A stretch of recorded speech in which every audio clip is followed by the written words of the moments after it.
Sub engineer Thrissur corporation, അതായത് നമ്മുടെ category number 770/2025. ഇതിൻ്റെ എക്സാം ഡേറ്റും കാര്യങ്ങളൊക്കെ വന്നിട്ടുണ്ടായിരുന്നു.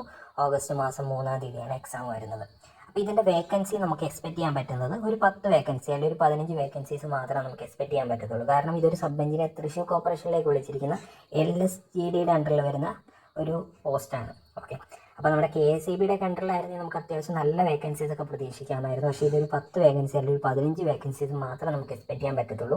സോ അതുകൊണ്ട് തന്നെ നമ്മൾ ഇതിൻ്റെ ക്ലാസ്സസും കാര്യങ്ങളൊക്കെ ഫ്രീ ആയിട്ട് തന്നെ നിങ്ങൾക്ക് പ്രൊവൈഡ് ചെയ്യാമെന്ന് പറഞ്ഞായിരുന്നു. അതിൻ്റെ ഭാഗമായിട്ട് നമ്മളുടെ സൂപ്പർ മാത്സിൻ്റെ സ്റ്റഡി മെറ്റീരിയൽ നമ്മൾ പ്രിപ്പയർ ചെയ്തിട്ടുണ്ട്. അപ്പോൾ ആ ഒരു സ്റ്റഡി മെറ്റീരിയലിൻ്റെ PDF ആയിട്ട് ഞാൻ നമ്മുടെ ഗ്രൂപ്പിൽ ഷെയർ ചെയ്യാൻ വേണമെങ്കിൽ. അപ്പോൾ എൻ്റെ ഒരു അഭിപ്രായത്തിൽ നിങ്ങൾ അതിൻ്റെ പ്രിൻ്റ് എടുക്കരുത്. കാരണം പ്രിൻ്റ് എടുത്ത് പഠിച്ചിട്ടുണ്ടെങ്കിൽ നിങ്ങൾ ഡീറ്റെയിൽ ആയിട്ട് പഠിക്കില്ല. ഓക്കെ, നിങ്ങളൊരു നോട്ട് എടുത്തോ അല്ലെങ്കിൽ ഒരു പേപ്പർ എടുത്തോ നോട്ട് പ്രിപ്പയർ ചെയ്ത് തന്നെ പഠിക്കണം. അങ്ങനെ പഠിച്ചാൽ മാത്രമാണ് നിങ്ങൾക്ക് ഡീറ്റെയിൽ ആയിട്ട് ഇതിനെപ്പറ്റി മനസ്സിലാവുള്ളൂ.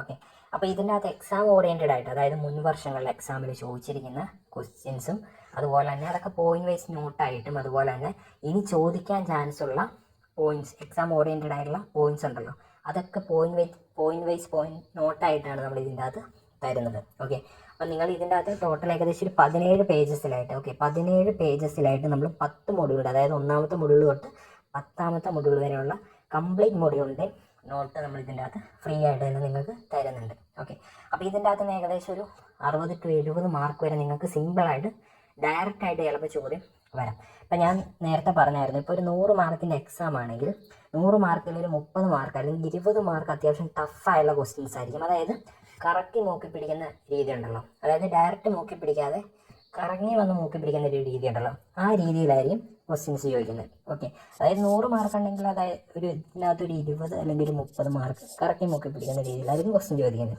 അപ്പോൾ ഈ ഒരു PDF നിങ്ങൾ അത്യാവശ്യം പഠിച്ചിട്ട് പോവുകയാണെങ്കിൽ ഡയറക്റ്റ് തന്നെ, അതായത് ഏകദേശം ഒരു 60 to 70 മാർക്ക് തന്നെ നിങ്ങൾക്ക് സിമ്പിളായിട്ട് സ്കോർ ചെയ്യാൻ പറ്റും.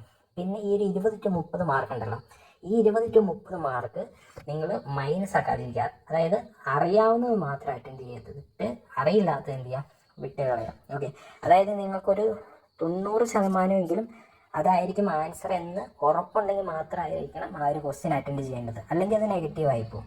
ഓക്കെ, അപ്പം ഞാനാണെങ്കിൽ ഓരോ മൊഡ്യൂളിൻ്റെ ആയിട്ട് ഈ ഒരു വീഡിയോയിൽ കാണിച്ചു തരാം. അപ്പം നിങ്ങൾ എന്താ ചെയ്യേണ്ടതെന്ന് വെച്ചാൽ ഈ ഒരു വീഡിയോ കാണുന്നതിൻ്റെ കൂടെ എന്താ ചെയ്യുക, എൻ്റെ നോട്ട് പ്രിപ്പയർ ചെയ്യാം. ഓക്കെ, അപ്പം ഞാൻ ഇതിൻ്റെ അകത്ത് എക്സ്പ്ലനേഷനായിട്ട് പറയുന്നില്ല. കാര്യം നേരത്തെ ഒരു വീഡിയോ ഞാൻ പ്ലാൻ ചെയ്തായിരുന്നു, ഒരു ലൈവായിട്ട് എക്സ്പ്ലനേഷൻ രീതിയിൽ പറഞ്ഞു തരാമെന്ന്.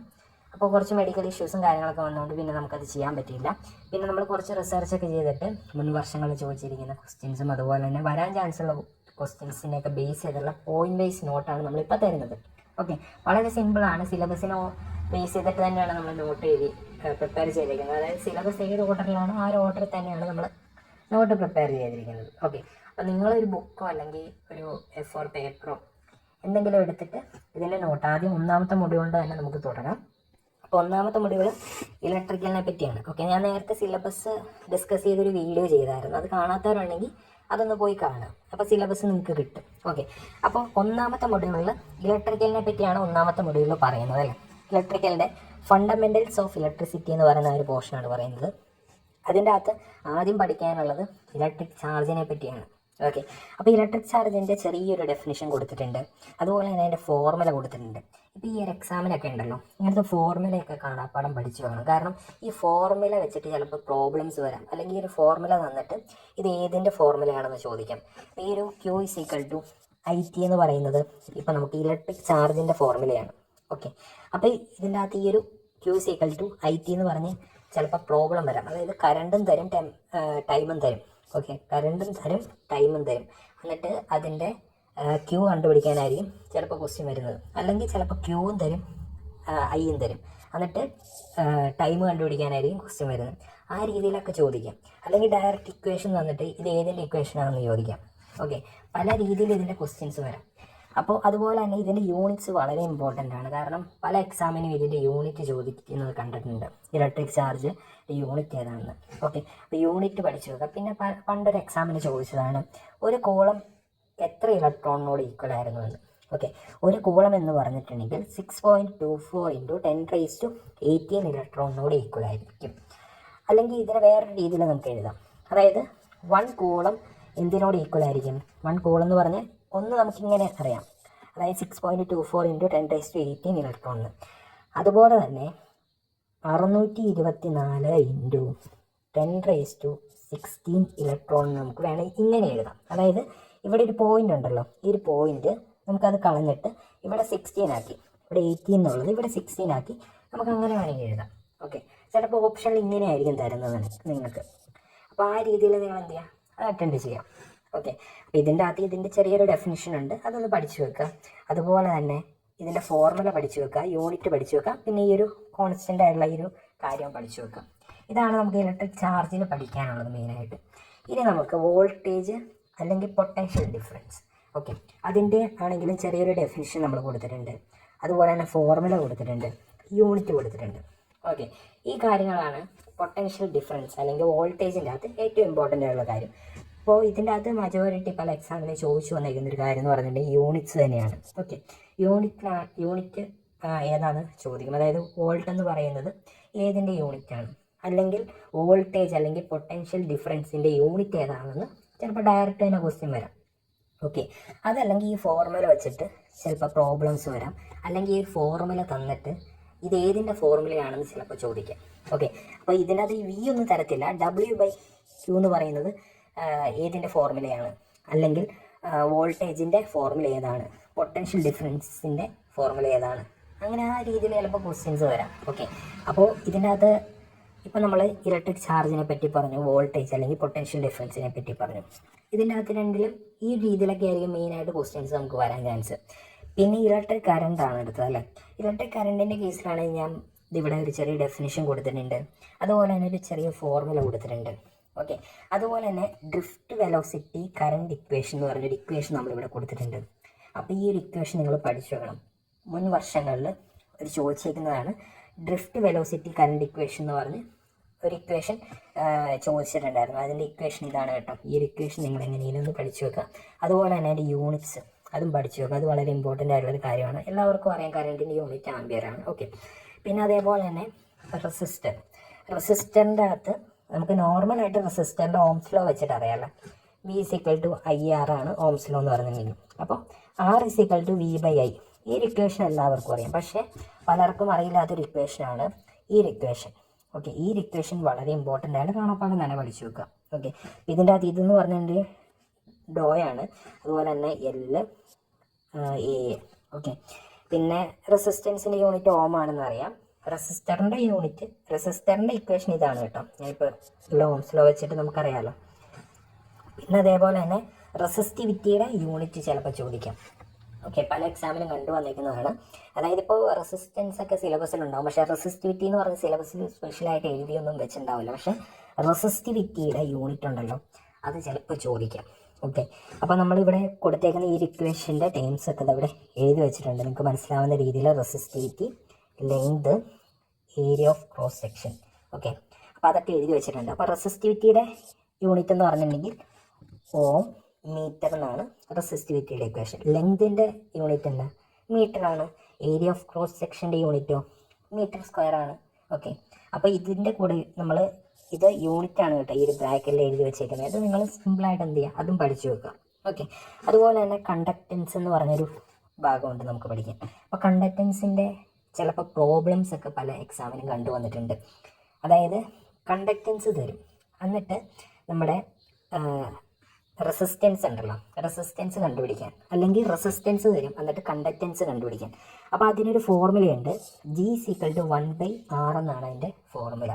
പിന്നെ ഈ കണ്ടക്റ്റൻസ് ഒരുപാട് എക്സാമിന് റിപ്പീറ്റ് അടിച്ച് ചോദിച്ചിരുന്നതാണ് അതിൻ്റെ യൂണിറ്റ്സ്.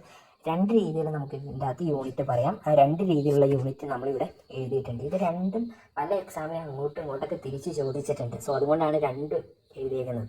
ഈ എക്സാമിന് വരാൻ ചാൻസ് ഒരു സംഭവമാണ് കണ്ടക്റ്റൻസിൻ്റെ ആ ഒരു ഇക്വേഷൻ. ഓക്കെ, അതുപോലെ തന്നെ ടെമ്പറേച്ചർ കോഎഫിഷ്യൻ്റ് ഓഫ് റെസിസ്റ്റൻസ്. ഇതാണെങ്കിലും ഞാൻ പറഞ്ഞല്ലോ ഒരു ഡെഫിനിഷൻ കൊടുത്തിട്ടുണ്ട്, അതുപോലെ തന്നെ ഒരു ഫോർമുല കൊടുത്തിട്ടുണ്ട്. അതുപോലെ തന്നെ അതിൻ്റെ ക്യാരക്ടറിസ്റ്റിക്സ്, ഇത് വളരെ ഇമ്പോർട്ടൻ്റ് ആണ് ഈ ക്യാരക്ടറിസ്റ്റിക്സ് എന്ന് പറയുന്നത്. ഓക്കെ, അപ്പോൾ ഈ ഒരു ക്യാരക്ടറിസ്റ്റിക്സ് നിങ്ങൾ എന്ത് ചെയ്യുക, ഒന്ന് മനസ്സിലാക്കി വെക്കുക. ഓക്കെ, അതായത് പ്യുവർ മെറ്റൽ എന്ന് പറഞ്ഞിട്ടുണ്ടെങ്കിൽ പോസിറ്റീവാണ്. അതുപോലെ തന്നെ ഇൻസുലേറ്റർ എന്ന് പറഞ്ഞിട്ടുണ്ടെങ്കിൽ നെഗറ്റീവാണ്, നെഗറ്റീവ് ടെമ്പറേച്ചർ. പോസിറ്റീവ് എന്ന് പറഞ്ഞാൽ positive temperature coefficient. Okay, pure metal. Pure metal എന്ന് പറഞ്ഞിട്ടുണ്ടെങ്കിൽ എന്താണ്, ഒരു കണ്ടക്ടർ ആണല്ലേ. പ്യുവർ മെറ്റൽ എന്ന് പറഞ്ഞ ഒരു കണ്ടക്ടറാണ്. അപ്പോൾ കണ്ടക്ടർ എന്ന് പറഞ്ഞിട്ടുണ്ടെങ്കിൽ പോസിറ്റീവ് ടെമ്പറേച്ചർ ഓഫ് കോഎഫിഷ്യൻ്റ് ആണ് അതിൻ്റെ ടെമ്പറേച്ചർ കോഎഫിഷ്യൻ്റ് ഓഫ് റെസിസ്റ്റൻസ് എന്ന് പറഞ്ഞിട്ടുണ്ടെങ്കിൽ. അതുപോലെ തന്നെ ഇൻസുലേറ്റർ എന്ന് പറഞ്ഞിട്ടുണ്ടെങ്കിൽ negative temperature coefficient of resistance ആണ്. സെമി കണ്ടക്ടർ ആണെങ്കിലും ഇൻസുലേറ്റർ പോലെ തന്നെ negative temperature of coefficient of resistance ആണ്. ഈ കഴിഞ്ഞ റീസെൻ്റ് എക്സാമിനൊക്കെ ഉണ്ടല്ലോ, ഈ ഒരു പോർഷനിൽ ഇഷ്ടംപോലെ ക്വസ്റ്റ്യൻസ് വന്നിട്ടുണ്ടായിരുന്നു. ഇപ്പോൾ നമ്മുടെ എഞ്ചിനീയറിംഗ് അസിസ്റ്റൻറ്റ് ഇലക്ട്രോണിക്സിൻ്റെ ഒരു എക്സാമിലായിരുന്നു, അതിനൊക്കെ ഇതിൻ്റെ ഈ ഒരു സെക്ഷനിൽ നിന്ന് തന്നെയായിരുന്നു ഏത് ടെമ്പറേച്ചർ കോഎഫിഷ്യൻ്റ് ആണ്, അങ്ങനെ ആ രീതിയിലൊക്കെ ക്വസ്റ്റ്യൻസ് കണ്ടുവന്നിട്ടുണ്ട്. നിങ്ങൾക്കും ചോദിക്കും. ഇപ്പം നമ്മുടെ സബ് എഞ്ചിനീയർ തൃശ്ശൂർ കോർപ്പറേഷനിലേക്ക് ഉള്ള ആ ഒരു എക്സാമിനാണെങ്കിലും ചോദിക്കാൻ ചാൻസ് ഉള്ള ഒരു പോർഷനാണിത്. ഓക്കെ, അപ്പം നമ്മൾ ഇതിൻ്റെ അതേ ഒരു നോട്ട് പ്രിപ്പയർ ചെയ്തേക്കുന്നത് നിങ്ങൾക്ക് വളരെ സിമ്പിളായിട്ട് തന്നെ എക്സാം ക്രാക്ക് ചെയ്യാൻ വേണ്ടിയിട്ട്, എക്സാം ഓറിയൻറ്റഡ് ആയിട്ട് എക്സാമിന് വരാൻ ചാൻസ് ഉള്ളതും അതുപോലെ തന്നെ മുൻ വർഷങ്ങളിൽ എക്സാമിൽ ചോദിച്ചിരിക്കുന്നതുമായിട്ടുള്ള കാര്യങ്ങളൊക്കെ ഉൾപ്പെടുത്തിയിട്ടാണ് നോട്ട് പ്രിപ്പയർ ചെയ്തേക്കുന്നത്. ഓക്കെ, പിന്നെ ഇതിൻ്റെ അകത്ത് ഇൻഡയറക്റ്റ് ആയിട്ട് കുറച്ച് ക്വസ്റ്റ്യൻസ് വരുമെന്ന് ഞാൻ പറഞ്ഞല്ലോ. അതായത് ഇപ്പോൾ 100 മാർക്കിനൊരു എക്സാം ആണെങ്കിൽ അതിൻ്റെ അതൊരു 30 മാർക്ക് അല്ലെങ്കിൽ 20 മാർക്കിന് പുറത്തുനിന്ന് കറക്കി നോക്കി പിടിക്കുന്ന രീതിയിലായിരിക്കും ക്വസ്റ്റ്യൻസ് വരുന്നത്. ഓക്കെ, അപ്പോൾ അങ്ങനത്തെ ക്വസ്റ്റ്യൻ നിങ്ങൾക്ക് അറിയാമെങ്കിൽ മാത്രം അറ്റൻഡ് ചെയ്യുക, അറിയത്തില്ലെങ്കിൽ എന്ത് ചെയ്യാം, ഇത് വിട്ട് കളയാം. ഓക്കെ, നെഗറ്റീവ് അടിക്കാൻ നോക്കരുത്, നിങ്ങൾക്ക് അറിയാവുന്ന നിങ്ങൾ എഴുതി വെക്കുക. പിന്നെ അതേപോലെ തന്നെ ഇപ്പോൾ ഈ ഒരു നോട്ട് പഠിച്ചാൽ തന്നെ നിങ്ങൾക്ക് ഏകദേശം ഒരു 60 to 70 മാർക്ക് സിമ്പിൾ നിങ്ങൾക്ക് സ്കോർ ചെയ്യാൻ പറ്റും. പിന്നെ ഞാൻ നേരത്തെ പറഞ്ഞില്ല 30 to 20, അത് ഇൻഡയറക്റ്റ് ആയിട്ട് ചിലപ്പോൾ പ്രോബ്ലം ആയിരിക്കും വരുന്നത്. അതായത് ഞാനിപ്പോൾ കുറേ ഇക്വേഷൻസ് ഒക്കെ ഇതിൻ്റെ പറഞ്ഞു തന്നില്ലേ, ആ ഇക്വേഷൻ വെച്ചിട്ടുള്ള പ്രോബ്ലംസ് ആയിരിക്കും വരുന്നത്. ഓക്കെ, ഇപ്പോൾ ചിലപ്പോൾ ഇതിൻ്റെ കേസിൽ ഇപ്പോൾ ഇലക്ട്രിക് ചാർജിൻ്റെ കേസിലാണെങ്കിൽ ഇലക്ട്രിക് ചാർജിൻ്റെ ഇക്വേഷൻ നമുക്ക് Q = IT എന്ന് നമുക്കറിയാം. ഇപ്പോൾ നമുക്ക് ടൈമും തരും, ടൈം ചിലപ്പോൾ അവേഴ്സിലായിരിക്കും തരുന്നത്. അപ്പം നിങ്ങൾ സെക്കൻഡ്സിൽ, അതായത് സെക്കൻഡ്സിൽ വേണം ഇതിൻ്റെ കേസിൽ കണ്ടുപിടിക്കാനായിട്ട്. ഈ ഒരു ടൈം സെക്കൻഡ്സിലാണ്. അതുപോലെ തന്നെ കറണ്ട് എന്ന് പറഞ്ഞാൽ കറണ്ടിൻ്റെ യൂണിറ്റ് എന്താ, ആംബിയർ അല്ലേ. ഓക്കെ, അപ്പോൾ ആംബിയർ സെക്കൻഡ്, ഇത് കറണ്ട് എന്ന് പറഞ്ഞാൽ ആംബിയറിൽ കണ്ടുപിടിക്കണം, ടൈം എന്ന് പറഞ്ഞാൽ സെക്കൻഡ്സിൽ കണ്ടുപിടിക്കണം ഇലക്ട്രിക് ചാർജ് തരുന്ന സമയത്ത്. അപ്പോൾ ചിലപ്പോൾ നിങ്ങൾക്ക് കറണ്ട് ചിലപ്പോൾ മില്ലി ആംബിയറിലായിരിക്കും തരുന്നത്, അത് ആംബിയറിലേക്ക് കൺവേർട്ട് ചെയ്യണം. മില്ലി ആംബിയറിലാണ് തരുന്നതെങ്കിൽ അത് ആംബിയറിലേക്ക് കൺവേർട്ട് ചെയ്യണം, എന്നിട്ട് വേണം ആ പ്രോബ്ലം ചെയ്യാനായിട്ട്. ടൈം ആണെങ്കിൽ ഇപ്പോൾ നിങ്ങൾക്ക് അവേഴ്സിലാണ് തരുന്നതെങ്കിൽ ആ സെക്കൻഡിലേക്ക് കൺവേർട്ട് ചെയ്യണം. മില്ലി ആംബിയറിനെ ആംബിയറിലേക്ക് കൺവേർട്ട് ചെയ്യുന്നത് എങ്ങനെയാണ് പഠിച്ചു വെക്കണം. അതുപോലെ തന്നെ അവേഴ്സിനെ സെക്കൻഡിലേക്ക് കൺവേർട്ട് ചെയ്യുന്നത് എങ്ങനെയാണ് പഠിച്ചു വെക്കണം. ഓക്കെ, ചിലപ്പോൾ ആ രീതിയിലൊക്കെ ക്വസ്റ്റ്യൻസ് വരാം. അല്ലെങ്കിൽ ഇപ്പോൾ ചാർജും ഇലക്ട്രിക് ചാർജ് തന്നിട്ട് നിങ്ങൾക്ക് ചിലപ്പോൾ കറണ്ട് ഐ ഉണ്ടല്ലോ, കറണ്ട് ഐ കണ്ടുപിടിക്കാൻ ചിലപ്പോൾ ചോദിക്കാം. ഓക്കെ, ഇലക്ട്രിക് ചാർജും ടൈമും തന്നിട്ട് അപ്പോൾ നിങ്ങൾ ക്വസ്റ്റ്യൻ നല്ല രീതിയിൽ വായിച്ചിട്ട് വേണം ആൻസർ അറ്റൻഡ് ചെയ്യും. ഇപ്പോൾ ആദ്യം ഒരു ക്വസ്റ്റ്യൻ ഉണ്ടെന്ന് വിചാരിക്കാം, ആ ഒരു ക്വസ്റ്റ്യൻ്റെ ഇടയിൽ 4 ആൻസേഴ്സ് ഉണ്ട്, 4 ഓപ്ഷൻസ് ഉണ്ടാവും. അതിൻ്റെ അത് ആദ്യത്തെ ഓപ്ഷൻ വായിക്കുമ്പോൾ തന്നെ നിങ്ങൾക്ക് ആൻസർ ആയിട്ട് തോന്നും. അപ്പോൾ രണ്ടാമത്തെ ഓപ്ഷൻ ചിലർ വിട്ട് കളയും, വായിക്കില്ല. അപ്പോൾ താഴെ ചിലപ്പോൾ ഓൾ ഓഫ് ദ എബോവ് എന്ന് പറഞ്ഞായിരിക്കും കൊടുക്കുന്നത്. ഓക്കെ, ഇപ്പോൾ ഫോർ എക്സാമ്പിൾ പറയുവാണെങ്കിൽ ഇപ്പോൾ നമുക്ക് കണ്ടക്റ്റൻസ് എന്ന് പറഞ്ഞ ഈ പോർഷൻ തന്നെ എടുക്കാം. അപ്പോൾ ഈ ഒരു കണ്ടക്റ്റൻസ് എന്ന് പറഞ്ഞ ഒരു സെക്ഷൻ എടുത്തിട്ടുണ്ടെങ്കിൽ അതിന് 2 യൂണിറ്റ്സ്, 2 രീതിയിൽ യൂണിറ്റ് പറയാമെന്ന് നമ്മൾ പറഞ്ഞായിരുന്നു. അപ്പോൾ ഇത് രണ്ടും ഓപ്ഷൻ എ ആയിട്ടും ഓപ്ഷൻ ബി ആയിട്ടും കൊടുക്കും, ഓപ്ഷൻ എ ആയിട്ടും ഓപ്ഷൻ ബി ആയിട്ടും കൊടുക്കും. മൂന്നാമത്തെ ഓപ്ഷൻ എന്ന് പറഞ്ഞിട്ടുണ്ടെങ്കിൽ സി എന്ന് പറഞ്ഞ ഓപ്ഷൻ എന്ന് പറഞ്ഞിട്ടുണ്ടെങ്കിൽ എ ആൻഡ് ബി എന്ന് പറഞ്ഞായിരിക്കും. ഡി എന്ന് പറഞ്ഞാൽ നൺ ഓഫ് ദ എബോവ് എന്ന് പറഞ്ഞായിരിക്കും. അപ്പോൾ ഇതിൻ്റെ ആൻസർ എയും ആണ് ബിയും ആണ്. അപ്പോൾ ഓപ്ഷൻ സി അല്ലേ നമ്മൾ അറ്റൻഡ് ചെയ്യേണ്ടത്, ശരിയെന്ന് പറയേണ്ടത്. എക്സാമ്പിളായിട്ട് പറഞ്ഞതാണ് കേട്ടോ. അപ്പോൾ അങ്ങനെ ആ രീതിയിൽ നോക്കുന്ന സമയത്ത് നിങ്ങളെല്ലാം, അതായത് ഒരു ക്വസ്റ്റ്യൻ ഉണ്ടെങ്കിൽ അതിൻ്റെ 4 ആൻസേഴ്സ്, 4 ഓപ്ഷൻസും വായിച്ചതിന് ശേഷം മാത്രമായിരിക്കണം അത് എന്താ പറയുക ജസ്റ്റ് ശരിയായതെന്ന് കണ്ടുപിടിക്കാനായിട്ട്. അല്ലാതെ ആദ്യത്തെ തന്നെ ശരിയാണെന്ന് വിചാരിച്ച് അത് പോയി കറുപ്പിക്കാൻ നിൽക്കരുത്. അങ്ങനെയാണ് പലർക്കും പല രീതിയിലും മൈനസ് വരുന്നത്. ഓക്കെ, പിന്നെ അതേപോലെ തന്നെ നമുക്ക് ഇലക്ട്രിക് പവറിനെ പറ്റി പഠിക്കാനുണ്ട്. നിങ്ങൾക്ക് ഇവിടെ കാണാൻ സാധിക്കും ഇലക്ട്രിക് പവറിന് കുറച്ച് ഇക്വേഷൻസ് ഉണ്ട്. അതായത് V/I എന്ന് പറയുന്നത് ഒരു പവറിൻ്റെ ഇക്വേഷനാണ്. അതുപോലെ തന്നെ I²R എന്ന് പറയുന്നത് പവറിൻ്റെ ഇക്വേഷനാണ്. അതുപോലെ തന്നെ V² / R ആണ് കേട്ടോ. V² / R എന്ന് പറയുന്നത് പവറിൻ്റെ ഇക്വേഷനാണ്. പവറിൻ്റെ യൂണിറ്റ് എന്താ, വാട്ട് എന്നാണ് നമ്മൾ, അല്ലെങ്കിൽ വാട്ട്സ് എന്നാണ് നമ്മൾ പറയുന്നത് ഇലക്ട്രിക് പവറിൻ്റെ. ഓക്കെ, അപ്പോൾ ഈ ഒരു കാര്യം, ഈ പവർ വെച്ചിട്ട് ചിലപ്പോൾ പ്രോബ്ലംസ് ആയിരിക്കും കൂടുതൽ വരുന്നത് പവറിൻ്റെ ആ ഒരു സെക്ഷനിൽ നിന്ന്. പിന്നെ യൂണിറ്റായിട്ട് ചിലപ്പോൾ ചോദിക്കാൻ ചാൻസ് ഉണ്ട്. എനിവേ എനിക്ക് തോന്നുന്നത് യൂണിറ്റ്സ് ഒക്കെ ചോദിക്കുന്നത് ഈ കണ്ടക്റ്റൻസിൻ്റെ യൂണിറ്റ്സ് ഒന്ന് പഠിച്ചു വെച്ചിരിക്കുക, കാരണം ഇത് വളരെ ഇമ്പോർട്ടൻ്റ് ആണ്. റെസിസ്റ്റിവിറ്റിയുടെ യൂണിറ്റും വളരെ ഇമ്പോർട്ടൻ്റ് ആണ്. പിന്നെ അതേപോലെ തന്നെ ഇലക്ട്രിക് ചാർജിൻ്റെ യൂണിറ്റും, എല്ലാത്തിൻ്റെ യൂണിറ്റും വളരെ ഇമ്പോർട്ടൻ്റ് ആണ്. പക്ഷേ നിങ്ങൾ എന്ത് ചെയ്യുക, മറക്കാതെ എല്ലാം ഒന്ന് റിപ്പീറ്റ് ചെയ്തിട്ട് വേണം എക്സാമിന് പോകാൻ. ഇത് കണ്ടോ, അപ്പോൾ ഇത്രയും ഇലക്ട്രിക് ചാർജിൻ്റെ യൂണിറ്റ് ആണെങ്കിൽ നമ്മളിവിടെ പറയുന്നുണ്ട്. ഇതാണ് ഇലക്ട്രിക് ചാർജിൻ്റെ കേസ് ആണെങ്കിൽ ഇവിടെ പറയുന്നുണ്ട് ഓക്കെ, ഫോർമുല പറയുന്നുണ്ട്. ഇതാണ് ഫോർമുല ഇലക്ട്രിക് ചാർജിൻ്റെ. അതുപോലെ തന്നെ യൂണിറ്റ്സ് ഇത് കണ്ടോ. അതുപോലെ തന്നെ മുൻ വർഷങ്ങളിൽ 1 kWh എത്ര ഇതിനോട് ഈക്വൽ ആണെന്ന് ചോദിച്ചിട്ടുണ്ടായിരുന്നു. 3.6 × 10⁶ ജൂൾസിനോട് ഈക്വൽ ആയിരുന്നു 1 kWh എന്ന് പറഞ്ഞിട്ടുണ്ടെങ്കിൽ. ഓക്കെ, അപ്പോൾ ഇതിനകത്ത് 2 യൂണിറ്റ് വരുന്നുണ്ട്. ഒന്നുള്ള ജൂൾസിൽ നമുക്ക് പറയാം, അല്ലെങ്കിൽ kWh എന്ന് പറഞ്ഞാൽ ആ ഒരു ഇതിൽ നമുക്ക് വേണമെങ്കിൽ റെപ്രസെൻറ്റ് ചെയ്യാം. ഓക്കെ, ഇലക്ട്രിക് എനർജി എന്ന് പറഞ്ഞിട്ടുണ്ടെങ്കിൽ. അപ്പോൾ അതും സിലബസിലുള്ളതാണ്. പിന്നെ ഓംസ് ലോ എല്ലാവർക്കും അറിയാം. നമ്മളിപ്പോൾ 10th പ്ലസ് ടുവിലൊക്കെ ആണെങ്കിൽ ഫിസിക്സിലൊക്കെ പഠിച്ചിട്ടുള്ള സംഭവമാണ് ഓംസ് ലോ എന്ന് പറയുന്നത് അല്ലേ. ഓംസ് ലോയുടെ formula V = I × R. Okay, അതെല്ലാവർക്കും അറിയാം. ഓംസ് ലോയുടെ കേസിൽ ചിലപ്പോൾ നമുക്ക് പ്രോബ്ലംസ് ആയിരിക്കും കൂടുതൽ ചോദിക്കാൻ ചാൻസ് ഉള്ളത്. ഓക്കെ, പിന്നെ ഇതിൻ്റെ ലിമിറ്റേഷൻസും കാര്യങ്ങളൊക്കെ പറയുന്നുണ്ട്. പിന്നെ ഒരു എക്സാമിന് ചോദിച്ചിരിക്കുന്ന ഒരു കേസാണ് നമ്മുടെ ഓംസ് ലോ ഒബേ ചെയ്യുന്ന ഏതൊക്കെയാണ്. ഓക്കെ, എന്നിട്ട് ഒബേ ചെയ്യാത്തത് ഏതൊക്കെയാണ്. ഓപ്ഷൻ എന്നിട്ട് കൊടുത്തേക്കുന്നതാണ് കണ്ടക്ടർ, ഇൻസുലേറ്റർ, സെമി കണ്ടക്ടർ, ഓൾ ഓഫ് ദ എബോ എന്ന് പറഞ്ഞു. അപ്പോൾ ഇതിൻ്റെ അകത്ത് എല്ലാവരും ഓൾ ഓഫ് ദ എബോ അല്ലെങ്കിൽ കണ്ടക്ടർ എന്ന് പറഞ്ഞ് പറയും. പക്ഷേ ഇതിൻ്റെ അകത്ത് ഓംസ് ലോ ഒബേ ചെയ്യാത്തതെന്ന് പറഞ്ഞാൽ ഈ സെമി കണ്ടക്ടറാണ് കേട്ടോ. ഓംസ് ലോ ഒബേ ചെയ്യാത്തത് ഏതാണ്? സെമി കണ്ടക്ടറാണ് ഓംസ് ലോ ഒബേ ചെയ്യാത്തത്. അങ്ങനത്തെ ക്വസ്റ്റ്യൻസൊക്കെ ചിലപ്പോൾ നമുക്ക് എക്സ്പെക്റ്റ് ചെയ്യാം ഈ ഓംസ് ലോയുടെ കേസിൽ. ഓക്കെ, അപ്പോൾ അതും കൂടെ ഒന്ന് നോട്ട് ചെയ്ത് വെച്ചേരെ. ഇതിൻ്റെ കേസിൽ ഞാൻ ഇതിൻ്റെ പോയിൻറ്റ്സ് ആഡ് ചെയ്യുന്നതിൽ ഒരു ചെറിയ മിസ്സിങ് വന്നതാണ്. ഓംസ് ലോ ഒബേ ചെയ്യാത്തത്. ഓക്കെ, ഓംസ് ലോ ഒബേ ചെയ്യാത്തത് സെമി കണ്ടക്ടറാണ്. പിന്നെ കിർച്ചോഫ് ലോയിനെ പറ്റി സിലബസിൽ പറയുന്നുണ്ട്.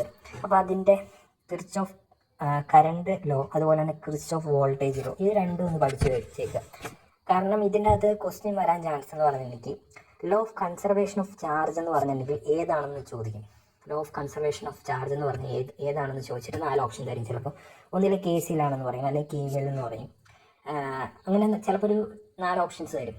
ഓക്കെ, അപ്പോൾ ഇതിൻ്റെ അത് law of conservation of charge എന്ന് പറഞ്ഞിട്ടുണ്ടെങ്കിൽ KCL. അതുപോലെ തന്നെ law of conservation of energy എന്ന് പറയുന്നത് KVL. ഓക്കെ, അതൊന്ന് പഠിച്ചു വെച്ചേക്കുക.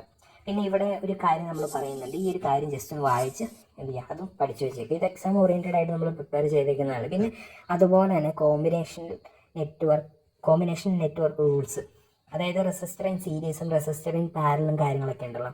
അതാണ് ഇവിടെ നമ്മൾ മെയിനായിട്ട് അതിൽ ഇക്വേഷൻസ് ആണ് ഇവിടെ കൊടുത്തേക്കുന്നത്. ഇപ്പോൾ റെസിസ്റ്റർ ഇൻ സീരീസ് ആണെങ്കിൽ R1 + R2 + R3 എത്ര റെസിസ്റ്റൻസ് ഉണ്ട് അത്. അപ്പോൾ N റെസിസ്റ്റൻസ് ഉണ്ടെങ്കിൽ +RN. ഓക്കെ, അപ്പോൾ ഇതിൻ്റെ അകത്തൊരു കണ്ടീഷൻ ഉണ്ട്. Current remain same, voltage divider rule. Okay, അതായത് ഇതിൻ്റെ കേസിൽ കറണ്ട് എന്ന് പറയുന്നത് എന്താണ്, സെയിം ആണ്. ഓക്കെ, നമ്മുടെ ഈ റെസിസ്റ്റർ ഇൻ സീരീസിൻ്റെ കേസിൽ. അതുപോലെ തന്നെ പാരലൽ റെസിസ്റ്റൻസ് കോമ്പിനേഷനിലോ വോൾട്ടേജ് റിമെയിൻ സെയിം ആയിരിക്കും.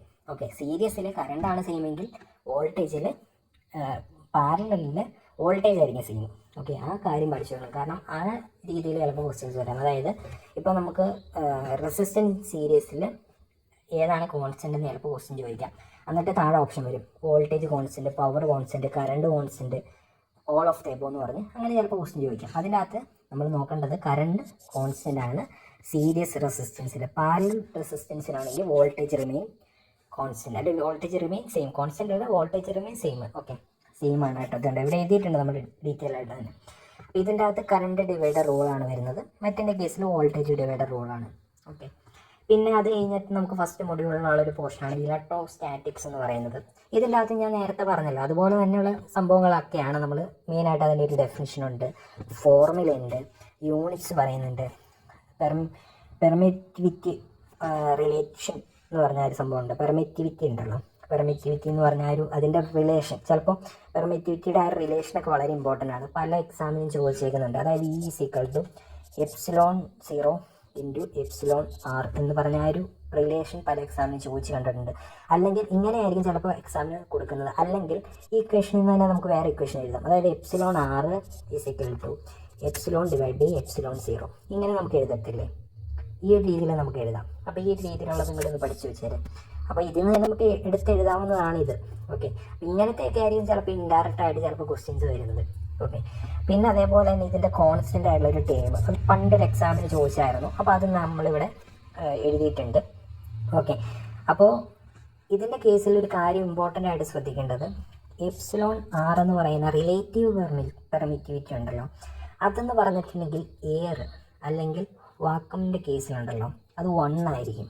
ഓക്കെ, അതായത് എപ്സിലോൺ ആറ് എന്ന് പറയുന്ന ആ ഒരു ടീം ഉണ്ടല്ലോ, എയറിൻ്റെ കേസിൽ 1 ആയിരിക്കും. അത് ഞാനിവിടെ കൊടുത്തിട്ടുണ്ട്, ഇതുണ്ടോ കൊടുത്തിട്ടുണ്ട്, അതും കൂടെ ജസ്റ്റ് ഒന്ന് നോട്ട് ചെയ്ത് വെക്കണം കേട്ടോ. പിന്നെ ഇലക്ട്രിക് ഫ്ലക്സ് അല്ലെങ്കിൽ ഫ്ലക്സ് ഡെൻസിറ്റി വളരെ ഇമ്പോർട്ടൻ്റ് ആയ ഒരു കാര്യമാണ്. ഇലക്ട്രിക് ഫ്ലക്സ് അല്ലെങ്കിൽ ഫ്ലക്സ് ഡെൻസിറ്റി എന്ന് പറയുന്നത്. ഓക്കെ, അതിൻ്റെ ആണെങ്കിലും നമ്മൾ ഇതിൻ്റെ കേസിൽ ഫോർമുല കൊടുത്തിട്ടുണ്ട്, യൂണിറ്റ്സ് കൊടുത്തിട്ടുണ്ട്. അപ്പോൾ ഈ ഫോർമുല വെച്ച് ചിലപ്പോൾ ഒരു മാത്തമാറ്റിക്സ് പ്രോബ്ലംസ് ആയിരിക്കും ചോദിക്കുന്നത്, അല്ലെങ്കിൽ ചിലപ്പോൾ ഈ ഒരു ഫോർമുല ഇത് ഏതിൻ്റെ ഫോർമുലയാണെന്നായിരിക്കും ചോദിക്കുന്നത്, അല്ലെങ്കിൽ ഇലക്ട്രിക് ഫ്ലക്സിൻ്റെ ഫോർമുല ഏതാണെന്നായിരിക്കും ചോദിക്കുന്നത്, അല്ലെങ്കിൽ ഫ്ലക്സ് ഡെൻസിറ്റിയുടെ ഫോർമുല ഏതാണെന്നായിരിക്കും ചോദിക്കുന്നത്, അതല്ലെങ്കിൽ ഫ്ലക്സ് ഡെൻസിറ്റിയുടെ യൂണിറ്റ് ഏതാണെന്നായിരിക്കും ചോദിക്കുന്നത്. ഇതിൽ നിന്നൊക്കെ പല രീതിയിൽ നമുക്ക് ക്വസ്റ്റ്യൻസ് എക്സ്പെക്ട് ചെയ്യാൻ പറ്റും. ഓക്കെ, അപ്പോൾ ഈ ഒരു യൂണിറ്റും ഫോർമുലയും ഒന്ന് എന്ത് ചെയ്യുക, ഒന്ന് പഠിച്ചു വെച്ചേക്കുക. പിന്നെ അതേപോലെ തന്നെ ഇലക്ട്രിക് ഫീൽഡ് ഇൻറ്റൻസിറ്റിയാണ് അടുത്തത്. അതിൻ്റെ കേസാണെങ്കിൽ ഫോർമുലയും യൂണിറ്റും ഉണ്ട്, അത് പഠിച്ചു വെച്ചിട്ട് ചെറിയൊരു ഡെഫിനിഷൻ പോലെ അതും ജസ്റ്റ് വായിച്ച് നോക്കിയാൽ മതി ഇലക്ട്രിക് ഫീൽഡ് ഇൻറ്റൻസിറ്റിയുടെ. പിന്നെ ഡൈഇലക്ട്രിക് സ്ട്രെങ്ത്, അതിൻ്റെ കേസാണെങ്കിൽ യൂണിറ്റ് കൊടുത്തിട്ടുണ്ട്. എല്ലാത്തിൻ്റെയും യൂണിറ്റ് വളരെ ഇമ്പോർട്ടൻ്റ് ആയിട്ട് പഠിക്കണം. കാരണം നമ്മുടെ ഈ ഒരു എക്സാമിന് മിക്കവാറും ഒരു 3 മാർക്കിനെങ്കിലും യൂണിറ്റ് വരാൻ ചാൻസ് ഉണ്ട്. ഒന്നാമത്തെ മൊഡ്യൂളിൽ നിന്ന് മാത്രമല്ല കേട്ടോ, വേറെ മൊഡ്യൂളിലും യൂണിറ്റിൻ്റെ കാര്യങ്ങളൊക്കെ ഉണ്ടല്ലോ. 3 മാർക്ക് അല്ലെങ്കിൽ 1 മാർക്കിനെങ്കിലും യൂണിറ്റ് വരാൻ ചാൻസ് ഉണ്ട്, മിനിമം 1 മാർക്ക്. ഓക്കെ, മാത്സ് എത്ര വേണമെങ്കിലും യൂണിറ്റിന് പോകും. കാരണം ഇതൊരു ഡിപ്ലോമ ലെവൽ എക്സാം ആയതുകൊണ്ട് ഇങ്ങനത്തെ കുഞ്ഞു കാര്യങ്ങൾ വരെ ചോദിക്കാനുള്ള ചാൻസ് ഹൈ ആണ്. പിന്നെ അതേപോലെ തന്നെ ഡൈഇലക്ട്രിക് സ്ട്രെങ്ത്, അതിൻ്റെ യൂണിറ്റ് പഠിച്ചു വെക്കുക. പിന്നെ അതിൻ്റെ ചെറിയൊരു ഡെഫിനിഷൻ പറയുന്നുണ്ട്. ഈ ഒരു ഡെഫിനിഷൻ തന്നിട്ട് ഇത് ഏതുമായിട്ട് റിലേറ്റ് ചെയ്തിട്ടുള്ളതാണെന്ന് ചോദിക്കാൻ ചിലപ്പോൾ. അപ്പോൾ അതുകൊണ്ടാണ് ഡെഫിനിഷൻ കൂടെ പറയുന്നത്. പിന്നെ കപ്പാസിറ്റൻസ് എന്ന് പറഞ്ഞ ഈ ഒരു ഇതുണ്ടല്ലോ. പിന്നെ ഇത് വന്നത് പ്രിൻറ്റിംഗ് മിസ്റ്റേക്ക് വന്നേക്കുന്നതാണ് കേട്ടോ. ഇത് ഈ ഒരു ചൈനീസ് ലെറ്റർ പോലെ ഇതുണ്ടോ, ഒരു ചെറിയ പ്രിൻറ്റിംഗ് മിസ്റ്റേക്ക് വന്നതാണ്. അപ്പോൾ നിങ്ങൾ ഇത് നോക്കണ്ട. Q = C = Q/V എന്ന് പറഞ്ഞാൽ അതാണ് മെയിൻ ഇക്വേഷൻ. കേട്ടോ, Q = C = Q/V എന്ന് പറഞ്ഞാൽ അതാണ് മെയിൻ ഇക്വേഷൻ എന്ന് പറഞ്ഞിട്ടുണ്ടെങ്കിൽ. ഓക്കെ, അപ്പോൾ ആ രീതിയിൽ ചിലപ്പോൾ പ്രോബ്ലംസ് ഒക്കെ ആയിരിക്കും ചോദിക്കാൻ ചാൻസ്. പിന്നെ അതുപോലെ തന്നെ കപ്പാസിറ്ററിൻ്റെ സീരീസ് ആയിട്ടുള്ള നെറ്റ്വർക്ക്, അതുപോലെ തന്നെ കപ്പാസിറ്ററിൻ്റെ ഇക്വേഷൻസ്, കപ്പാസിറ്റർ പാരലൽ ആയിട്ടുള്ള ഇക്വേഷൻസ്, അതുപോലെ തന്നെ എനർജി സ്റ്റോറിന് കപ്പാസിറ്ററിൻ്റെ ഇക്വേഷൻസ്. അത് നമുക്ക് 2 രീതിയിൽ നമ്മൾ പണ്ടൊരു വീഡിയോ ചെയ്തായിരുന്നു കപ്പാസിറ്ററിൻ്റെ എനർജി സ്റ്റോറിനെ പറ്റിയുള്ളൊരു ഡീറ്റെയിൽ അനാലിസിസിനെ പറ്റി. അപ്പോൾ ആ ഒരു വീഡിയോയിൽ ഒരു കുട്ടി കമൻറ്റ് ഇട്ടതാണ്. അതായത് എനർജിയുടെ യൂണിറ്റ് E = 1/2 CV² അല്ലേന്ന് ചോദിച്ചു. അന്ന് നമ്മളിത് ½ Q²/C എന്ന് പറഞ്ഞായിരുന്നു പറഞ്ഞു തന്നത്. അതിൻ്റെ കൂടെ ഇതും കൂടെ പറയും. ഓക്കെ, ഈ ഒരു ഇക്വേഷൻ മെയിനായിട്ട് അങ്ങനെ ചോദിച്ച് കണ്ടിട്ടില്ല. പക്ഷേ ഞാനിപ്പോൾ രണ്ടാമത് എഴുതുന്ന ഈ ഇക്വേഷൻ ഉണ്ടല്ലോ, E = ½ Q²/C, ഇത് പലപ്പോഴും ചോദിച്ചു കണ്ടിട്ടുണ്ട്. അപ്പോൾ ഈ ഇക്വേഷൻ ഒന്ന് പഠിച്ചു വെക്കുക. ഇതും പഠിച്ചു വെക്കണം കേട്ടോ, ഇത് രണ്ടും പഠിച്ചു വെക്കണം. ഇത് രണ്ടും പല രീതിയിൽ ചിലപ്പോൾ ക്വസ്റ്റ്യൻസ് ആയിട്ട് വരാനുള്ള ചാൻസ് ഉണ്ട്. ഓക്കെ, എനർജി സ്റ്റോർഡിന് കപ്പാസിറ്ററിൻ്റെ യൂണിറ്റ് എന്ന് പറഞ്ഞിട്ടുണ്ടെങ്കിൽ നിങ്ങൾക്ക് ഇവിടെ ജൂൾസ് എന്ന് പറഞ്ഞ് എഴുതാൻ സാധിക്കും.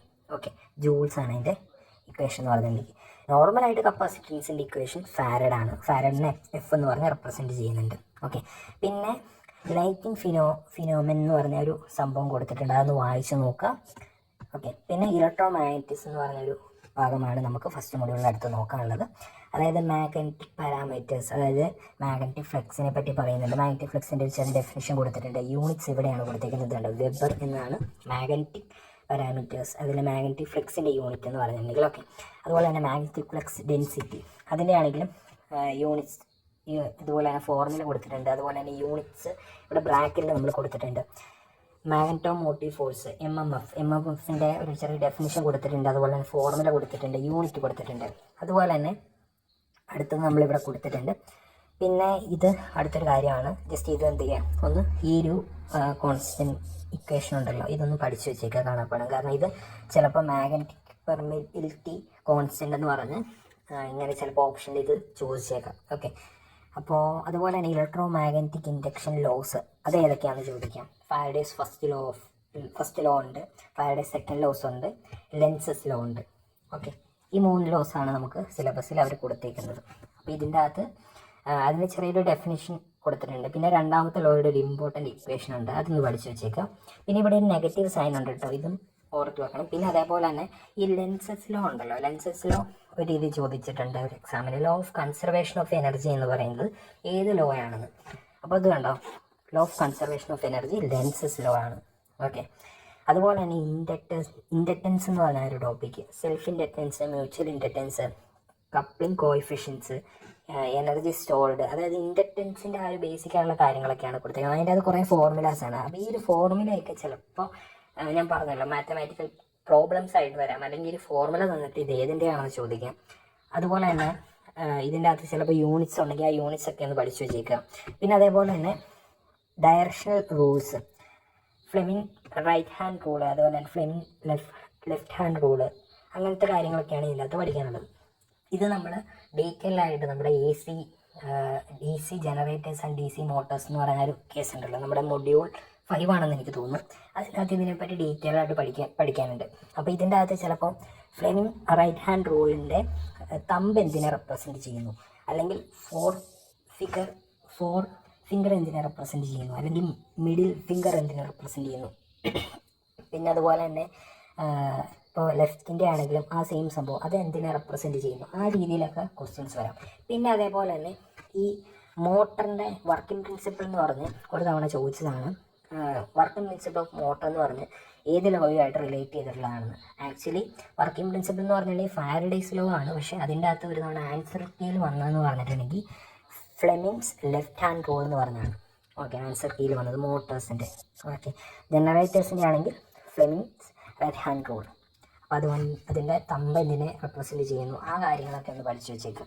ഇത്രയേ ഉള്ളൂ നമുക്ക് മൊഡ്യൂൾ 1 പഠിക്കാൻ. ഇതേപോലെ തന്നെയാണ് നമുക്ക് മൊഡ്യൂൾ 2 പല എക്സാമിനും നമ്മൾ കണ്ടുവന്നേക്കുന്നതാണ്. Conductance, insulator, silicon, Germany. അതായത് ഇത് രണ്ടും സെമി കണ്ടക്ടറാണ്. ഇത് സെമി കണ്ടക്ടറാണ്. അപ്പോൾ സെമി കണ്ടക്ടറിൽ സിലിക്കൺ എന്ന് പറയുന്നത് എനർജി ലെവൽ 1.1 EV ആണ്. അതുപോലെ തന്നെ ജർമ്മനിയും 0.7 EV ആണ്. ഓക്കെ, അതൊന്ന് പഠിച്ചു വെച്ചേക്കുക. പിന്നെ നമ്മുടെ ഇതിൻ്റെ കേസിലുണ്ടല്ലോ, ഈ ഒരു സിലിക്കൻ്റെയും ജർമ്മനിയത്തിൻ്റെയും അതിൻ്റെ കേസിൽ ഇതേപോലെ ക്വസ്റ്റ്യൻസ് വന്നിട്ടുണ്ട്. അത് നമ്മളിവിടെ എഴുതിയിട്ടുണ്ട് കേട്ടോ. ഇതുണ്ടോ, constant VO is equal to approximately equal to 0.7 volt for silicon, V approximately equal to 0.3 volt of germanium. ഇത് സെപ്പറേറ്റ് നമ്മളിവിടെ എഴുതി വെച്ചിട്ടുണ്ട്. ഓക്കെ, എക്സാമിന് നിങ്ങൾക്ക് എങ്ങനെയൊക്കെയാണോ ക്വസ്റ്റ്യൻസ് വരുന്നത് അത് അറ്റൻഡ് ചെയ്യാൻ പാകത്തിനുള്ള മെറ്റീരിയലാണ് ഇതെന്ന് പറയുന്നത്. ഓക്കെ, അപ്പോൾ നിങ്ങൾ എന്താ ചെയ്യേണ്ടതെന്ന് വെച്ചിട്ടുണ്ടെങ്കിൽ ഞാനിപ്പോൾ ഇത്രയും ഭാഗം കാണിച്ചില്ല. ഇപ്പോൾ ഫസ്റ്റ് മൊഡ്യൂളിൻ്റെ ഒരു നോട്ട് നിങ്ങൾ എന്ത് ചെയ്യുക, ഒന്ന് പ്രിപ്പയർ ചെയ്ത് വെക്കുക. എന്നിട്ട് അത് നന്നായിട്ടൊന്ന് പഠിക്കുക. എന്നിട്ട് എന്ത് ചെയ്യുക, സെക്കൻഡ് മൊഡ്യൂൾ ഹെഡിങ് എഴുതിയിട്ട് സെക്കൻഡ് മൊഡ്യൂൾ കാര്യങ്ങൾ ഇതിൻ്റെ അകത്ത് എഴുതുക. പിന്നെ നമ്മുടെ 5th മൊഡ്യൂളിൽ നമുക്ക് പവർ ഇലക്ട്രോണിക്സ് ഉണ്ടല്ലോ, 5th മൊഡ്യൂളിൽ. അപ്പോൾ 5th മൊഡ്യൂളിൽ പവർ ഇലക്ട്രോണിക്സിൻ്റെ ആ ഒരു പോർഷൻ നമ്മൾ ഈ ഒരു 2ാമത്തെ മൊഡ്യൂളിൽ എടുക്കുന്നത്. കാരണം ഇതിൻ്റെ അകത്ത് മോസ്ഫെറ്റിനെ പറ്റിയും ജെഫെറ്റിനെ പറ്റിയും പറയുന്നുണ്ട്. അപ്പോൾ ആ ഒരു പവർ ഇലക്ട്രോണിക്സിൻ്റെ കേസിലാണെങ്കിൽ നമുക്ക് മോസ്ഫെറ്റിനെ പറ്റിയും ജെഫെറ്റിനെ പറ്റിയും ഫെറ്റിനെ പറ്റിയും ബേസിക് ആയിട്ടൊന്ന് പറയുന്നുണ്ട് അതിൻ്റെ ആ ഒരു സെക്ഷനിൽ. ആ സിലബസ് എടുത്ത് നോക്കിയാൽ നിങ്ങൾക്ക് മനസ്സിലാവും. അപ്പോൾ ഞാൻ semi conductor, diode, transistor, ജെഫെറ്റ്, MOSFET, power electronics, power supply അത് ഒരുമിച്ച് പറയാനാണ് വിചാരിക്കുന്നത്. അതനുസരിച്ചാണ് നമ്മളിവിടെ നോട്ട് പ്രിപ്പയർ ചെയ്തേക്കുന്നത്. ഇതുണ്ടോ, അത് എക്സാം ഓറിയൻറ്റഡ് ആയിട്ടുള്ള നോട്ട് തന്നെയാണ്. ഇത് കണ്ടോ, ഇപ്പോൾ 2ാമത്തെ മൊഡ്യൂളാണെങ്കിൽ ഇതൊന്ന് നിങ്ങളൊന്ന് വായിച്ച് നോക്കിയാൽ തന്നെ ഏകദേശം കാര്യം മനസ്സിലാവും. ഇതാണ് 2ാമത്തെ മൊഡ്യൂളിൽ. ഡയോഡ് ബ്രേക്ക് ഡൗണിനെ പറ്റി പറയുന്നുണ്ട്, ഡയോഡിൻ്റെ ക്യാരക്ടറിസ്റ്റിക്സിനെ പറ്റി പറയുന്നുണ്ട്. പിന്നെ സ്പെഷ്യലായിട്ടുള്ള കുറച്ച് ഡയോഡ്സ് ഉണ്ട്. അപ്പോൾ അതിൻ്റെ കാര്യങ്ങളൊക്കെ അവർ സിലബസിൽ ചോദിച്ചിട്ടുണ്ട്. അതിനെപ്പറ്റിയൊക്കെ എക്സാം ഓറിയൻറ്റഡ് ആയിട്ട് ചോദിക്കാൻ ചാൻസ് ഉള്ളത്. ഇതിൻ്റെ അത് ടണൽ ഡയോഡ് ഉണ്ടല്ലോ, അത് വളരെ ഇമ്പോർട്ടൻ്റ് ആണ്. അതായത് നെഗറ്റീവ് റെസിസ്റ്റൻസ് ക്യാരക്ടറിസ്റ്റിക്സ് ഉള്ളത് ഏത് ഡയോഡാണെന്ന് നമ്മുടെ ലെക്ചർ പോളിക്ക് ചോദിച്ചിട്ടുണ്ടായിരുന്നു. അത് ടണൽ ഡയോഡാണ്. ഓക്കെ, അപ്പോൾ ലെക്ചർ പോളിക്ക് എനിക്ക് തോന്നുന്നു അതിൻ്റെ സിലബസിൽ ഈ ടണൽ ഡയോഡ്സ് എന്ന് പറയുന്ന സംഭവം ഉണ്ടായിരുന്നില്ല. പക്ഷെ എന്നാലും എക്സാമിൻ്റെ ആ ഒരു ക്വസ്റ്റ്യനിൽ അത് വന്നിട്ടുണ്ടായിരുന്നു. അത് നമ്മളിവിടെ ഇതുണ്ടോ, നെഗറ്റീവ് റെസിസ്റ്റൻസ് എന്ന് പറഞ്ഞ് നമ്മൾ ഇമ്പോർട്ടൻ്റ് ആയിട്ട് 2 സ്റ്റാർ ഇട്ട് തന്നെ മെൻഷൻ ചെയ്തിട്ടുണ്ട്. പിന്നെ rectifier and filters.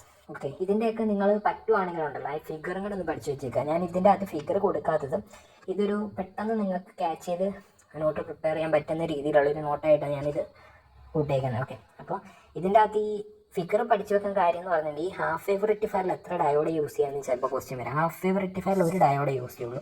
Full wave central tap റെക്ടിഫയറിലുണ്ടല്ലോ നമ്മൾ 2 ഡയോഡ് യൂസ് ചെയ്യും. ബ്രിഡ്ജ് റെക്ടിഫയറിൽ 4 ഡയോഡ് യൂസ് ചെയ്യും.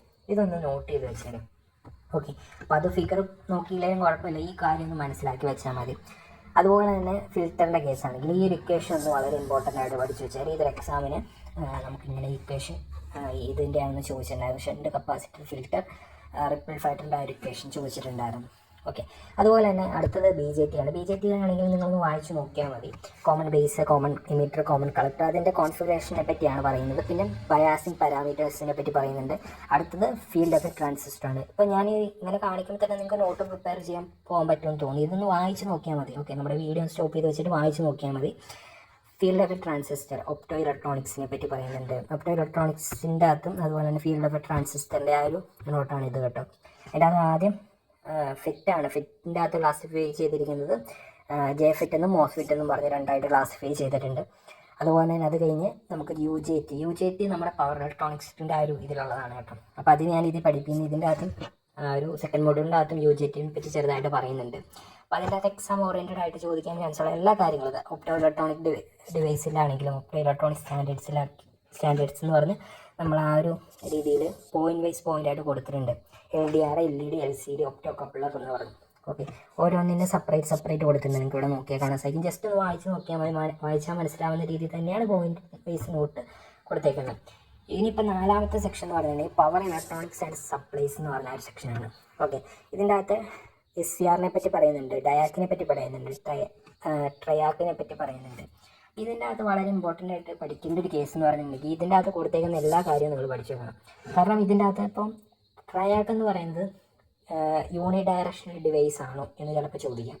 അല്ലെങ്കിൽ ഏതാണ് താഴെ തന്നിരിക്കുന്നതിൽ ഏതാണ് ബൈ ഡയറക്ഷണൽ ഡിവൈസ്, അല്ലെങ്കിൽ താഴെ തന്നിരിക്കുന്നതിൽ ഏതാണ് യൂണി ഡയറക്ഷണൽ ഡിവൈസ്, അങ്ങനെയൊക്കെ ചിലപ്പോൾ ക്വസ്റ്റ്യൻസ് വരാം. അപ്പോൾ ഞാനിവിടെ വ്യക്തമായിട്ട് കൊടുത്തിട്ടുണ്ട് SCR എന്ന് പറയുന്നത് ഒരു യൂണി ഡയറക്ഷണൽ ലാച്ചിങ് സ്വിച്ചാണ്.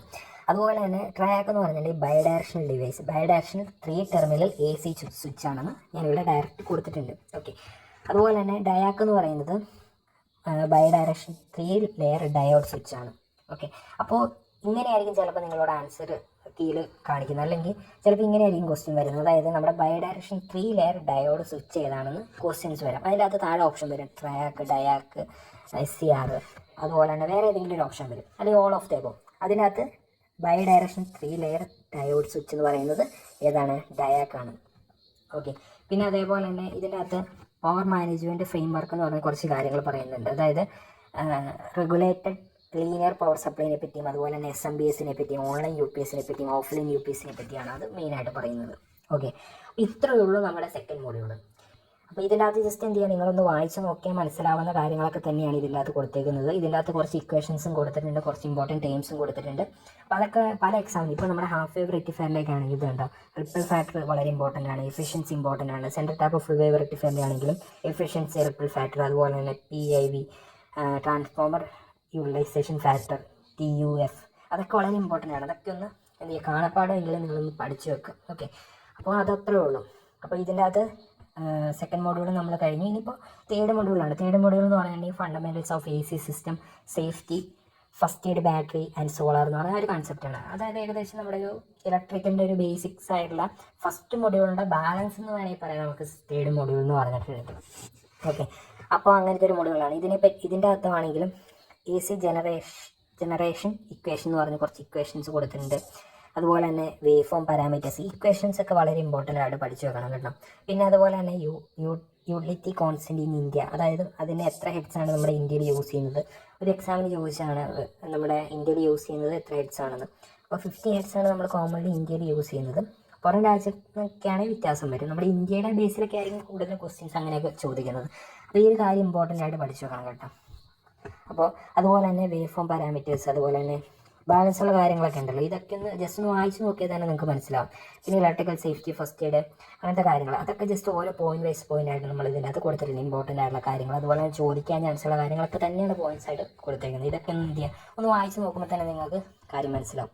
അപ്പോൾ അതത്രേ ഉള്ളൂ മൊഡ്യൂൾ 3 എന്ന് പറഞ്ഞിട്ടുണ്ടെങ്കിൽ. അപ്പോൾ മൊഡ്യൂൾ 4-ലാണെങ്കിലും ഏകദേശം ഒപ്പാമിനെ പറ്റി, അതായത് നമ്മുടെ LIC എന്ന് പറഞ്ഞ സബ്ജക്റ്റ് ഉണ്ടല്ലോ, അതാണ് മെയിനായിട്ട് ഇതിൻ്റെ അകത്ത് വരുന്നത്. ഇപ്പം ഞാൻ ഇതിൻ്റെ അകത്ത് ആദ്യം വിചാരിച്ചത് ഓരോ മൊഡ്യൂളിൽ ഓരോ വീഡിയോ ആയിട്ട് ക്ലാസ് എടുത്ത് ചെയ്യാമെന്ന് വിചാരിച്ചിരുന്നു. പക്ഷെ അങ്ങനെ ചെയ്യുന്ന സമയത്തുണ്ടല്ലോ എനിക്ക് അതിൻ്റെ ഇടയ്ക്ക് ഒരു മെഡിക്കൽ ഇഷ്യൂസും കാര്യങ്ങളൊക്കെ വന്നായിരുന്നു. പിന്നെ നമുക്കിപ്പോൾ ഒന്നാതെ ടൈമില്ലല്ലോ, ഇനി ഒരു മാസമെങ്കിലും നിങ്ങൾക്ക് പ്രോപ്പറായിട്ട് പഠിക്കണ്ടേ. അതുകൊണ്ടാണ് ഞാനിപ്പോൾ ആ സമയത്ത് നിങ്ങൾക്ക് വരാൻ ചാൻസ് ഉള്ള കാര്യങ്ങളൊക്കെ ഉൾപ്പെടുത്തിയിട്ട് ഒരു നോട്ട് പോലെ പ്രിപ്പയർ ചെയ്തത്.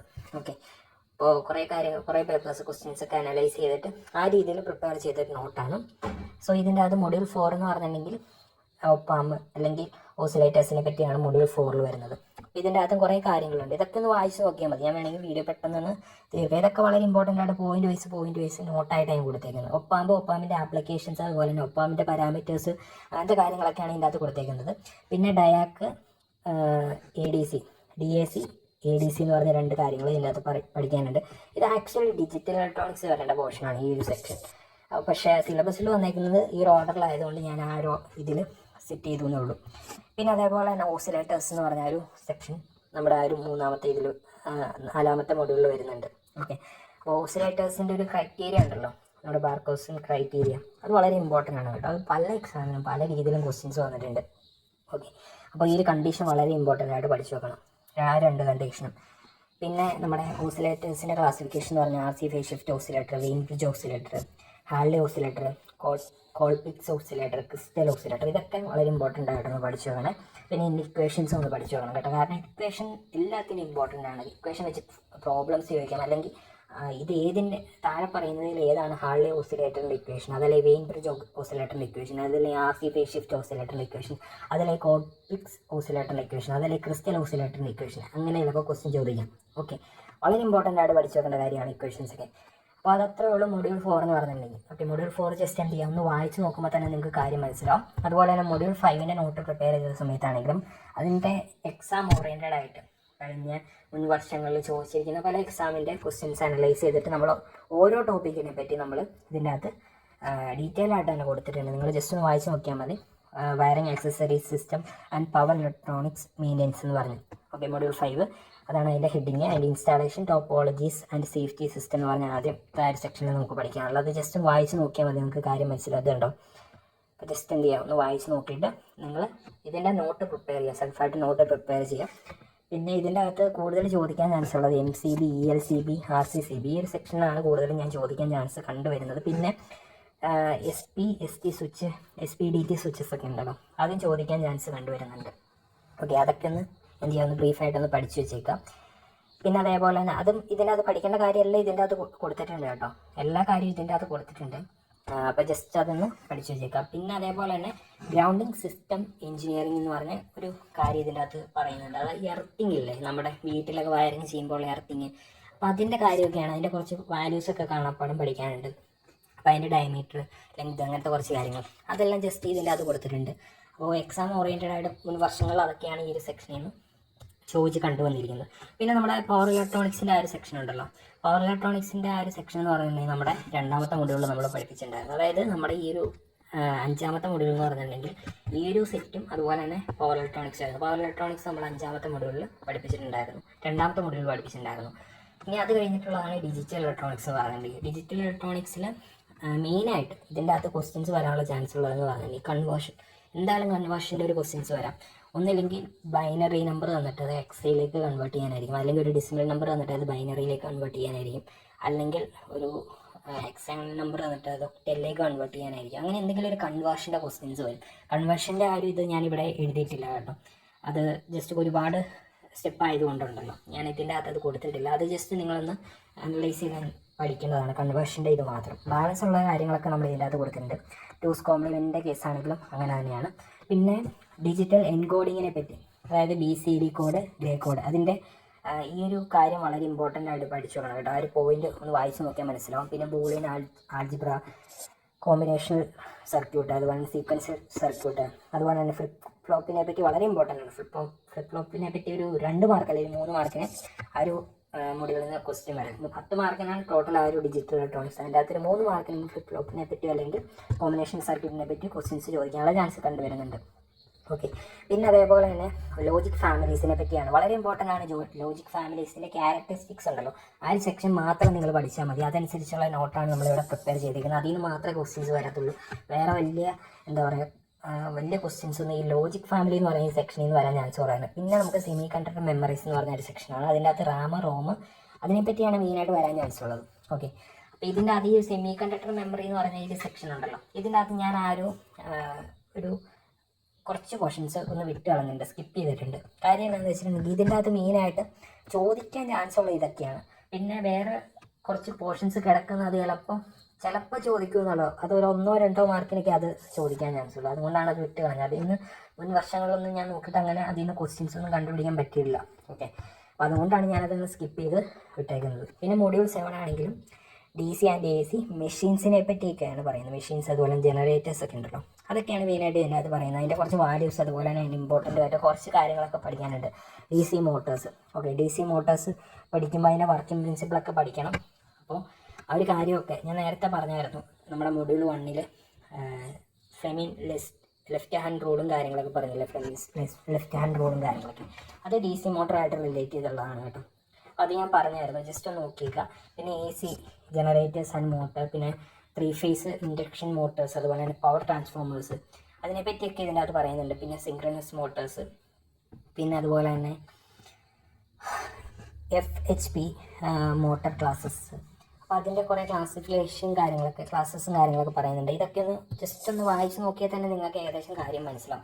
എക്സാമിന് മുൻവർഷങ്ങൾ ചോദിച്ചേക്കുന്നതിൻ്റെ ബേസിലാണ് ഇതിൻ്റെ നോട്ട് നമ്മൾ പ്രിപ്പയർ ചെയ്തേക്കുന്നത്. ഓക്കെ, പിന്നെ ഇനി അടുത്തത് 8ാമത്തെ മൊഡ്യൂളാണ്. 8ാമത്തെ മൊഡ്യൂളിൽ ടെലിവിഷനാണ്. അപ്പോൾ ഇലക്ട്രിക്കലുകാർക്ക് ടെലിവിഷൻ വലിയ പരിചയമില്ലാത്തൊരു ഫീൽഡാണെങ്കിലും ഇലക്ട്രോണിക്സുകാർക്ക് അത്യാവശ്യം ഇൻട്രസ്റ്റിംഗ് ആയുള്ളൊരു ഫീൽഡാണ് ഈ ടെലിവിഷനും കമ്മ്യൂണിക്കേഷൻ.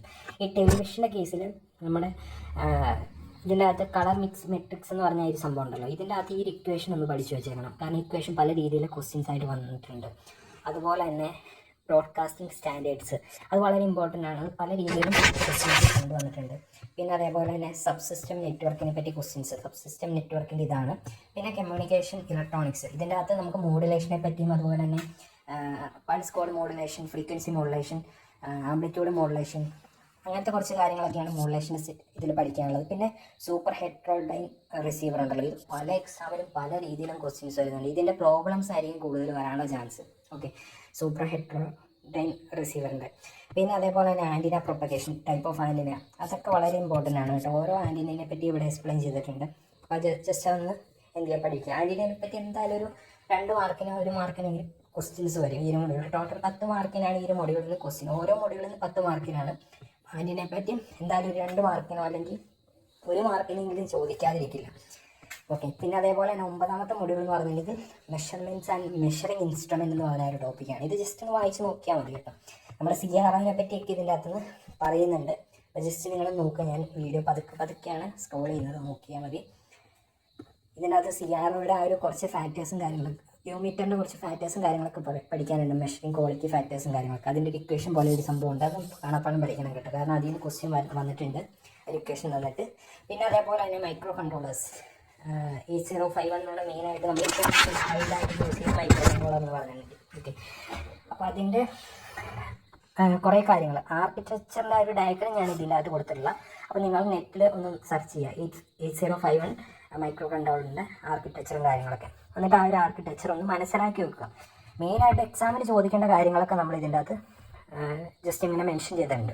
ഓക്കെ, ഇതൊക്കെ ഒന്ന് വായിച്ച് നോക്കി. ഇത്ര ഉള്ളൂ മൊഡ്യൂൾ 1 തൊട്ട് മൊഡ്യൂൾ 10 വരെ. അപ്പോൾ ഇതിനെ ബേസ് ചെയ്തിട്ട് എന്ത് ചെയ്യാം, നിങ്ങൾ നോട്ട് പ്രിപ്പയർ ചെയ്യാം. ഓക്കെ, ടോട്ടൽ 17 പേജസിലായിട്ട് നമ്മളിപ്പോൾ 10 മൊഡ്യൂളിൻ്റെ ഇമ്പോർട്ടൻ്റ് ആയിട്ട് മുൻ വർഷങ്ങളിൽ ചോദിച്ചിരിക്കുന്നത് ഇനി ചോദിക്കാൻ ചാൻസ് ആയിട്ടുള്ള എക്സാം ഓറിയൻറ്റഡ് സ്റ്റഡി മെറ്റീരിയലാണ് നമ്മൾ പ്രിപ്പയർ ചെയ്തിരിക്കുന്നത്. സോ നിങ്ങൾ എന്ത് ചെയ്യുക, വായിച്ച് മനസ്സിലാക്കുക. ഇത് ഞാൻ ഫ്രീ ആയിട്ടുള്ള ക്ലാസ്സസ് ആദ്യം ഓരോ മൊഡ്യൂളിൻ്റെ ചെയ്യാനായിരുന്നു വിചാരിച്ചു. പിന്നെ കുറച്ച് മെഡിക്കൽ ഇഷ്യൂസും കാര്യങ്ങളൊക്കെ ആയിട്ട് നമുക്കത് ചെയ്യാൻ പറ്റിയില്ല. സോ അതുകൊണ്ടാണ് നമ്മളിപ്പോൾ ഇങ്ങനൊരു ഇത് പ്രൊവൈഡ് ചെയ്തത്. ഓക്കെ, അപ്പോൾ ജസ്റ്റ് ഇതിൻ്റെ നോട്ട് നമ്മുടെ ഈ ഒരു വീഡിയോ കണ്ട് തന്നെ നോട്ട് പ്രിപ്പയർ ചെയ്യാം. അപ്പോൾ ഇത് ടെലിഗ്രാമിൽ വേണമെങ്കിൽ നമ്മുടെ ഗ്രൂപ്പിൽ വേണമെങ്കിൽ ഷെയർ ചെയ്യാം. പക്ഷേ ഗ്രൂപ്പിൽ ഷെയർ ചെയ്ത പ്രശ്നം എന്താണെന്ന് വെച്ചിട്ടുണ്ടെങ്കിൽ ഉണ്ടല്ലോ, നിങ്ങൾ നോട്ട് പ്രിപ്പയർ ചെയ്യില്ല, മടി പിടിച്ചിരിക്കും. അങ്ങനെ മടി പിടിച്ചിരിക്കുമ്പോൾ നിങ്ങൾ പഠിക്കാനായിട്ട് ഇതിനെപ്പറ്റി പഠിക്കില്ല. നിങ്ങൾ എഴുതി തന്നെ പഠിക്കുമ്പോഴാണ് ഇതിൻ്റെ കറക്റ്റ് കാര്യം മനസ്സിലാകത്തുള്ളൂ. ഓക്കെ, അപ്പോൾ ഇത്രേ ഉള്ളൂ 1ാമത്തെ മൊഡ്യൂൾ തൊട്ട് 10ാമത്തെ മൊഡ്യൂൾ വരെ. ഇതിൻ്റെ അകത്ത് ഏകദേശം ഒരു 60 to 70 മാർക്ക് വരെ സിമ്പിളായിട്ട് നിങ്ങൾക്ക് സ്കോർ ചെയ്യാൻ പറ്റും. പിന്നെ ഇതിൻ്റെ അകത്ത് ചിലപ്പോൾ പ്രോബ്ലമാറ്റിക് ആയിട്ടുള്ള ക്വസ്റ്റ്യൻസ് ഒക്കെ വരും. അത് ഇൻഡയറക്റ്റ് ആയിട്ടൊക്കെ ചോദിക്കുന്ന ക്വസ്റ്റ്യൻസ് ആണ്. അതിൽ നിന്ന് നമുക്ക് സ്കോർ ചെയ്യാൻ പറ്റുമെന്ന് ഉറപ്പുണ്ടെങ്കിൽ മാത്രം അങ്ങനത്തെ ക്വസ്റ്റ്യൻസ് ആൻസർ ചെയ്യാം. എന്തായാലും ഈ ഒരു കാര്യം ഫുള്ള് നിങ്ങൾ പഠിച്ചിട്ടാണ് എക്സാമിന് പോകാനായിട്ട് കേട്ടോ. അപ്പോൾ എന്തായാലും ഇതിൻ്റെ വേക്കൻസീസ് കുറവാണെന്ന് വിചാരിച്ച് പഠിക്കാതിരിക്കരുത്. ഇപ്പോൾ നമുക്ക് 10 വേക്കൻസി അല്ലെങ്കിൽ 15 വേക്കൻസീസ് മാത്രമാണ് നമുക്ക് ഇതിൻ്റെ അകത്ത് എക്സ്പെക്ട് ചെയ്യാൻ പറ്റുള്ളൂ എന്ന് നമ്മൾ പറഞ്ഞായിരുന്നു. നമ്മുടെ KSEB സബ് എഞ്ചിനീയർ പോലെ വലിയ വേക്കൻസീസ് ഉള്ള ഒരു എക്സാം അല്ല ഇത്. സോ വേക്കൻസീസ് കുറവാണെന്ന് പറഞ്ഞ് പഠിക്കാതിരിക്കരുത്. മെറ്റീരിയൽസ് എല്ലാം ഞാൻ ഫ്രീ ആയിട്ട് തന്നെ നിങ്ങൾക്ക് പ്രൊവൈഡ് ചെയ്തിട്ടുണ്ട്. അപ്പോൾ നിങ്ങൾക്ക് മാക്സിമം പഠിക്കുക. ഇനി വരാൻ പോകുന്ന ദിവസങ്ങളിൽ മാക്സിമം സീരിയസ് ആയിട്ട് ഈ ഒരു കാര്യം പഠിക്കുക. പറ്റുവാണെങ്കിൽ നിങ്ങളുടെ ഫ്രണ്ട്സിലേക്കൊക്കെ ഉണ്ടല്ലോ ഈ ചാനലിൽ ലിങ്ക് അല്ലെങ്കിൽ ഈ വീഡിയോയുടെ ലിങ്ക് ഒന്ന് ഷെയർ ചെയ്ത് സപ്പോർട്ട് ചെയ്യുക. കാരണം ഇതൊക്കെ നമ്മൾ അത്യാവശ്യം നല്ല രീതിയിൽ റിസർച്ച് ചെയ്ത് ഹാർഡ് വർക്ക് ചെയ്തൊക്കെയാണ് ഇങ്ങനെ ഒരു നോട്ട് പ്രിപ്പയർ ചെയ്യുന്നതെന്ന് പറഞ്ഞാൽ പല ക്വസ്റ്റ്യൻസൊക്കെ റിസർച്ച് ചെയ്തിട്ട്. സോ അതിൻ്റെ ഒരു റിസൾട്ട് എന്ന രീതിയിൽ നിങ്ങൾ മാക്സിമം നമ്മുടെ ഈ വീഡിയോസ് ഷെയർ ചെയ്തെങ്കിലും സപ്പോർട്ട് ചെയ്യുക. നിങ്ങളുടെ ഇലക്ട്രിക്കൽ ആൻഡ് ഇലക്ട്രോണിക്സ് റിലേറ്റഡ് ആയുള്ള ഗ്രൂപ്പിലൊക്കെ ഒന്ന് ഈ വീഡിയോസ് ഷെയർ ചെയ്ത് എന്ത് ചെയ്യാം, സപ്പോർട്ട് ചെയ്യാം.